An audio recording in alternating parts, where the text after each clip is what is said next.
Hi there, come on in. It is Thursday night, December 21st, the year 2000. My name is Fred Trost. You're watching the Practical Sportsman Show where, in the next half hour, we will take a look at muzzle loading guns. All the poof and the fire and the flame and the smoke. We're going to talk about muzzle loading.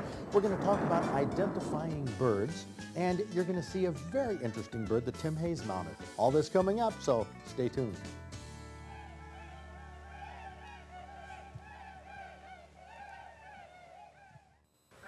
Muzzle loading deer hunting. This is an activity that has captured the hearts of many hunters throughout the country, especially in the past 5 or 10 years. Seasons have been added for muzzleloader hunters towards the end of the regular firearm deer seasons, expanding the times that you can hunt.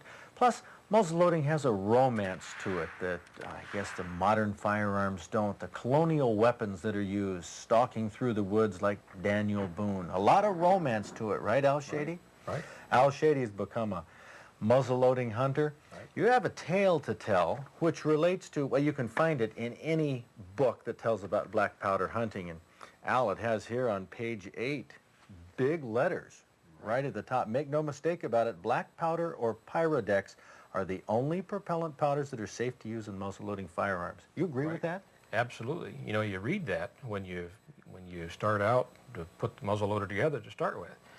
But you miss a few things along the way. It's good to go back and read it again. You have to be extremely careful in muzzle loading. As Al will tell, we'll unveil this story here.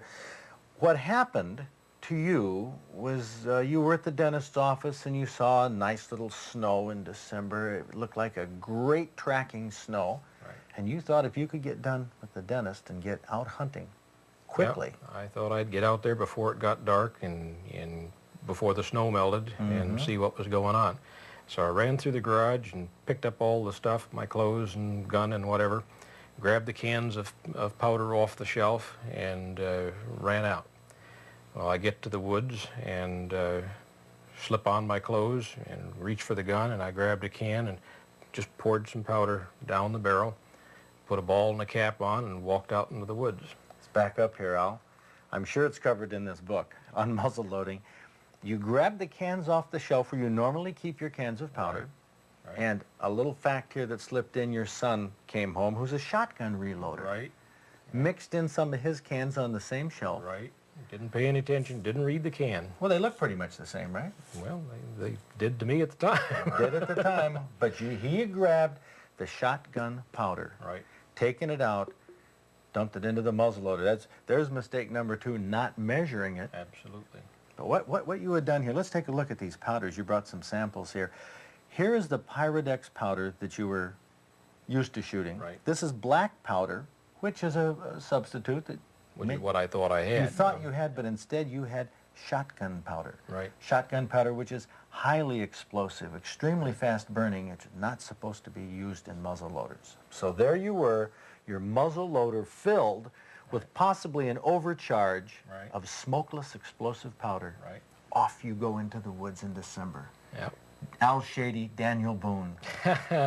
Stalking the big buck. What happened? Fortunately, I didn't see the big buck, because when I come back to the van at night after it got dark, or started to get dark, I decided to unload the gun, and of course the easiest way is to fire it. And so I pointed it at the ground and pulled the trigger, and let of her course, fly.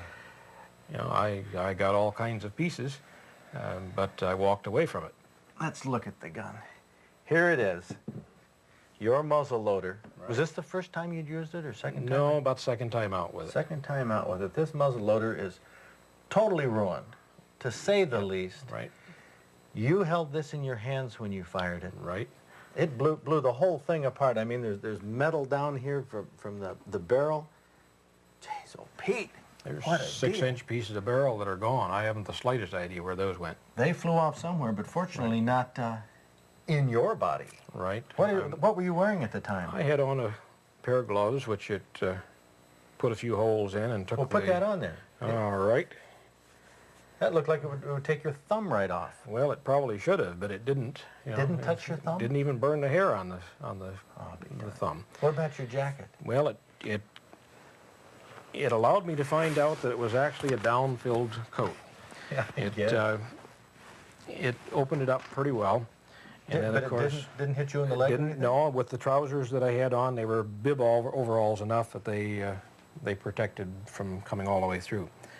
But all these little powder and probably pieces of steel parts opened it up. And of course, I ended up with one piece in my arm with a handful of chicken feathers that we had to take out surgically. But I walked away from it, and as far as I can tell, it's only because the Lord kept me there that I stayed there. Otherwise, I'd have been gone. When this gun exploded, I mean, the pressure it must have taken looking at this barrel here. When that exploded, it was pretty loud? I didn't hear for a couple of days. Is that right? Yeah, the radio was nothing but rattle, and I've lost some hearing in one ear because of it, but I hear pretty well, but enough that wind noises in the woods now create difficulty in picking out sounds where they're coming from. Well, this has turned Al Shady into somewhat of a muzzleloader safety expert. You load your gun now. In fact, you had all the ingredients. You had a pre-set charge of powder that you carry with you. Now, and this is a good tip to preload at home. Right. And of course, this is labeled Pyrodex. And normally you would dump that powder charge from the preloaded tube down the barrel. Right. Now, why didn't you do that? Well, I only had the one with me, and in case I had to have a second shot. You were kind of optimistic. Yeah, I was kind of planning ahead. You know, I was going to have a preloaded shot in case I had a second shot, and so I didn't want to pour that in the barrel, otherwise I'd have normally used that. Wow, and here's of course companies make pre-charged loads here, and this one has, well, 2 of the primers, and also inside there's powder in one side, pre-measured, black powder or Pyrodex. On the other side, well, actually down the tube, there's a patch and ball ready to go. So the thing is, you'd really recommend carrying a couple of these. If you're going to, plan on shooting more than one shot, it's a good idea, I think, to preload them. Yeah. But especially to make sure that you know the powders you have in. These powders look so much alike. The Pyrodex black powder and the shotgun powder. If you get them mixed up, it could be a extremely dissatisfying experience. And I guess it was lucky that this wasn't a fatal mistake. If you had had this gun up to your cheek, probably would have taken my head off, I think. Man.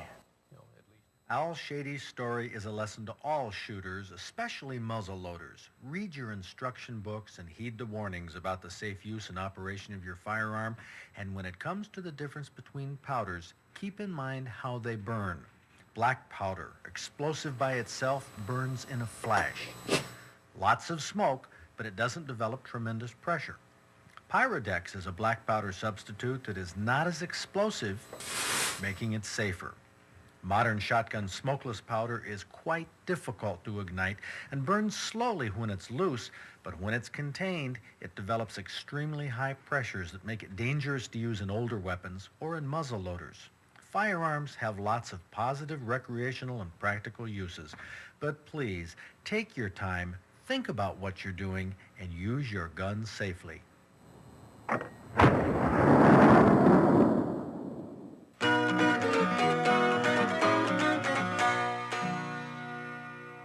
You know, one thing about muzzleloaders, they like to do things the traditional way, but it's not a great idea to do everything in that traditional way. For example, shooting a muzzleloader with that flash coming out and no eye protection, boy, that can be really risky. And ear protection. I know it might look kind of Gumby to wear ear protection, but it's safer for you in the long run.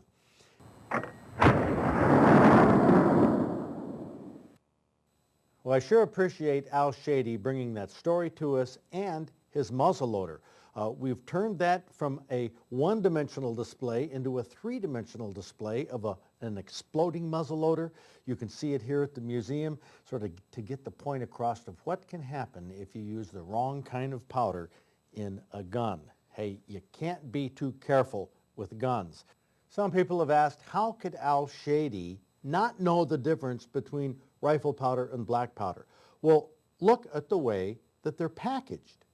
Here's Pyrodex and here's rifle powder, which is smokeless, same types of containers. This is black powder, which you can use in a muzzleloader, and this is smokeless powder, which is not for a muzzleloader. You have to make sure you're using the right ingredients and using them in the right way. Your manual is going to have you get a certain number of components, some of them for safety. One is a powder flask. This holds your powder, Pyrodex or black powder. The main thing you really need is a powder measurer right here. Now, black powder or Pyrodex is measured by volume, and you can reset this. This is set at 40 grains. This is more or less a target load. So I take my powder flask, and I flip the switch on it and fill that with Pyrodex. I can switch the top over there, which turns it more into a funnel. Then I take my rifle and pour the powder right down into the barrel. And I know that I'm getting at least pretty darn close to 40 grains by volume of Pyrodex.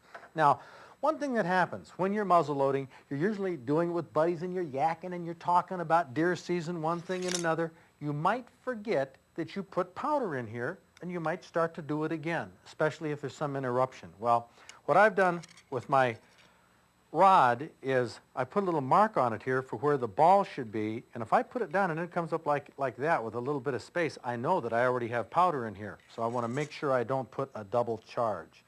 Next thing we put in is the projectile. You have two choices. One is the maxi ball. This is preferred by a lot of hunters who feel it's more accurate. This has some what's called Lube 1000 on it that really prevents a lot of extra cleaning of muzzle loaders. But the more traditional is the patch and the ball. And these patches, you can buy them pre-lubed like this one is. And you take the patch, put it over the end of the barrel. This is the 50 caliber, which is the most standard caliber for deer hunting in Michigan. Center it and push it down with your thumb. Now, you're not going to be able to get it very far, so you have an item called a ball starter. It has two parts on it, a little short one here, which I'm going to put over the top and give it a whack. That seats the ball down into the barrel a little ways. Now I take the longer shaft on the ball starter. I want to get it down there a little farther, like that. So I push it down. Now I'm ready to use my ramrod. The reason you use a ball starter is you don't want to try this with your ramrod to start with, because you could hurt yourself if this ramrod breaks. But you go ahead and push it down, two-hand it, push it down. How do you know when you're down there? Well, what you should do, you see this mark right here that I've put on this? This is for 40 grains of Pyrodex with the ball and patch, and now I know that I'm at a full load. The only thing we have left to do, you go hunting this way, by the way. You head out deer hunting. You grab your caps, your percussion caps. We're going to go out the door and fire this, show you how it works. So now it's time to shoot your muzzle loader. You have it all loaded, ready to go. What we're going to shoot at is a milk jug here, a gallon milk jug full of water. This will show you the hydrostatic shock that a 50 caliber muzzle loader can deliver. Whoa! Blew it totally away. You notice the smoke? That's part of the muzzle loading experience. The muzzle loader will do the job. There's no doubt about that. But what about finding deer in December? They change their habits. Let's talk about that. Now, the big change in deer in December is their internal biological clock. It slows down to a crawl compared to what it's been. First of all, most of the deer are done breeding, and that was a very active time for the bucks. Secondly, their metabolism, in other words, the eating and sleeping and activity of these deer, slows down to a crawl in December, so the deer can make it through the winter on as little food as possible, because really there's not much food out there. The message to muzzleloader hunters: move back to thicker cover, bedding cover. The deer don't move as much, but they do move around the thicker stuff during the day, and that's where you're going to have a better chance in the thickets. If you want to narrow down your odds as much as possible, you'll have a chance of getting some venison for one of those tasty recipes.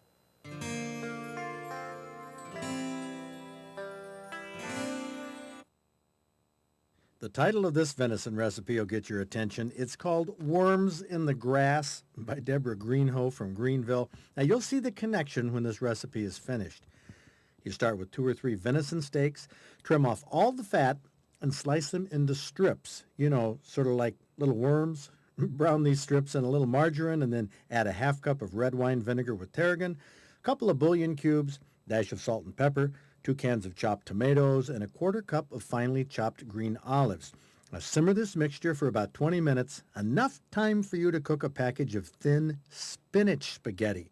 It's the green spaghetti, sort of looks like grass. Mix the cooked spaghetti with the meat mixture and simmer it until it gets thick and tacky. Now, it looks like venison strips with green spaghetti, but Deborah's kids call it worms in the grass. Change the name in your household if you want, but try it. It's great. I guess I don't have to remind you that you don't have to use venison in venison recipes. A lot of these recipes came from beef anyway, so you can use almost any type of meat. It doesn't have to be wild. If you want that recipe, you can write to us. Okay, that recipe being called worms in the grass was because it looked like worms in the grass, but it wasn't really worms in the grass. Sometimes outdoors we do have difficulty identifying the actual species that we see. Now, for example, last spring, Tim Hayes had a goose that he mounted that has a little white band on the neck, which is not characteristic of Canada geese. He thought it was an Aleutian goose. We put that on the air, and we got calls and letters, and people have said, no, that was probably a cackling goose or a crossbreed of some type, and that's what it turned out to be. Well, I had a bird that was in front of our blind on the opening day of deer season.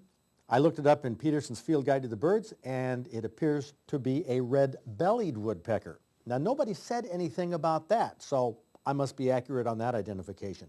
However, there was a flight of geese going over, which I apparently misidentified because J.A. Iraqi from Livonia wrote to me. He said, hey, Fred, for all the trouble you got for your duck stamp, you should learn to tell whistling swans from snow geese. I learned the hard way at the Shiawassee Refuge. All geese call like geese, not whistle like those on your program. I got to admit, I just assumed they were snow geese. White birds, large birds. I looked in the Game Birds of North America after I had gotten back. Has a picture here of a V formation, and it says high-flying snow geese travel in a V formation or in a long diagonal line. But it also says these geese fly very high, probably up to 5,000 feet and in large flocks. Well, it did have the V formation, but those birds weren't all that high. Now, I couldn't see the black wingtips on those birds. In fact, I couldn't get very good focus on them against that gray sky. But let's talk about the voice. Now, the Audubon Waterbird Guide says that the voice of a snow goose is a high-pitched falsetto honking that produces a sustained, somewhat musical clamor. Peterson's Guide to the Birds says a snow goose has monosyllabic flight notes, loud nasal resonant whook or honk, uttered singly, twice, or rarely 3 times. Now, whistling swans, on the other hand, according to Peterson, says they have loud, high-pitched cooing notes, less harsh than the honking of a Canada goose, a musical loud woo-hoo, woo-woo, woo-ho. Well, that flock was low for snow geese. I couldn't see black on the wingtips, and it was kind of musical. And besides, J.A. Ryaki says, I learned the hard way at the Shiawassee Refuge. So I guess I'm going to stand corrected. Those apparently were whistling swans, not snow geese. So what do you think?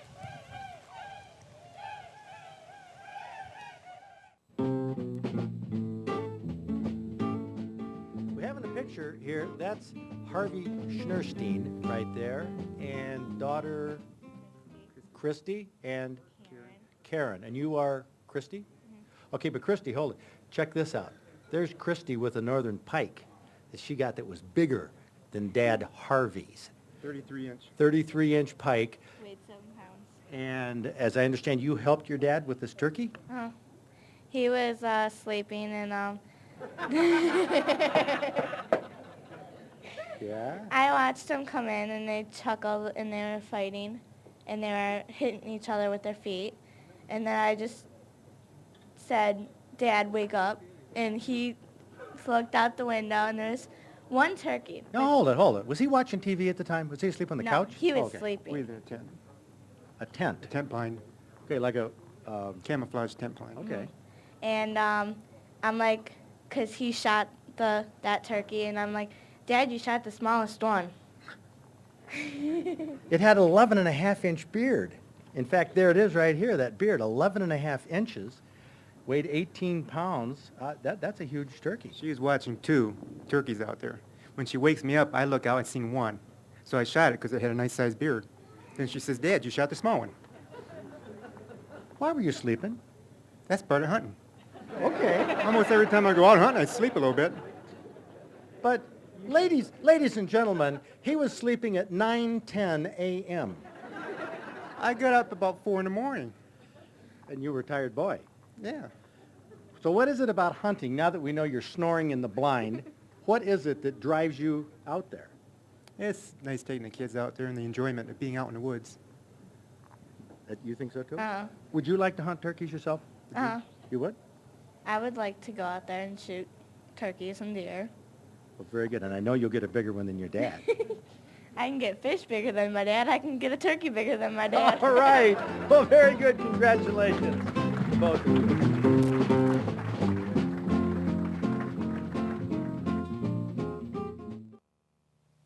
You know, the pheasant on the wall, Tim, is what we normally think about when we think of taxidermy.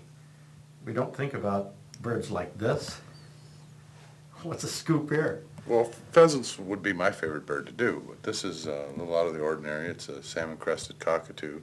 It was some people's pet that got sick and died, and they loved the bird and they wanted to preserve it. And I believe they're going to put him back in his cage.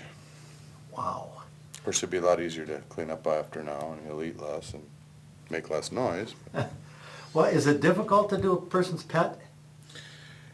From the point of view that they're looking more for personal expressions, individuality. You know, in taxidermy we represent the species. A bass is a bass, a deer is a deer, but something like this, they're quite familiar with the individual looks and habits of the bird. So hopefully we pulled it off. Hopefully. I think it's magnificent. Magnificent bird.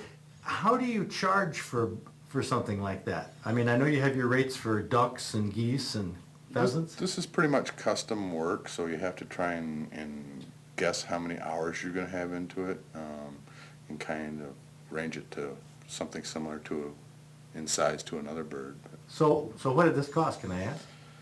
I charged them $4.50 for this.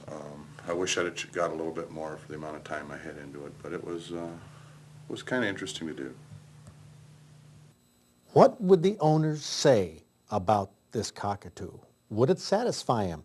Well, Robert and Ondine Leib from Hazlitt are the owners, and Ondine came one evening to the museum to pick it up. Tim Hayes wasn't here, and I thought, what the heck? Let me capture her reaction on tape. You guys don't have such later, do you? She's beautiful. Aww.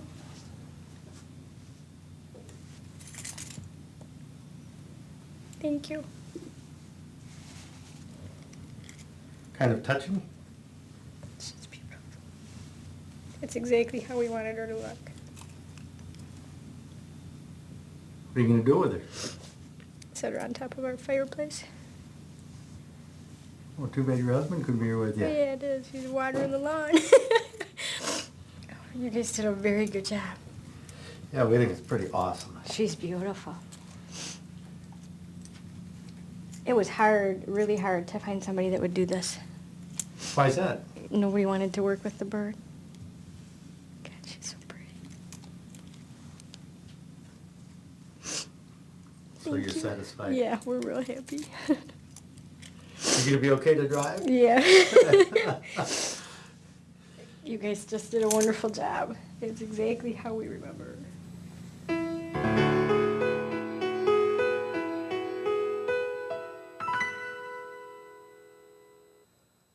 Quite a touching way to end this show just before Christmas. I hope you have a good holiday, a safe holiday, because I want to see you back here next week. Pyrodex is a black powder substitute that is not as explosive, making it safer.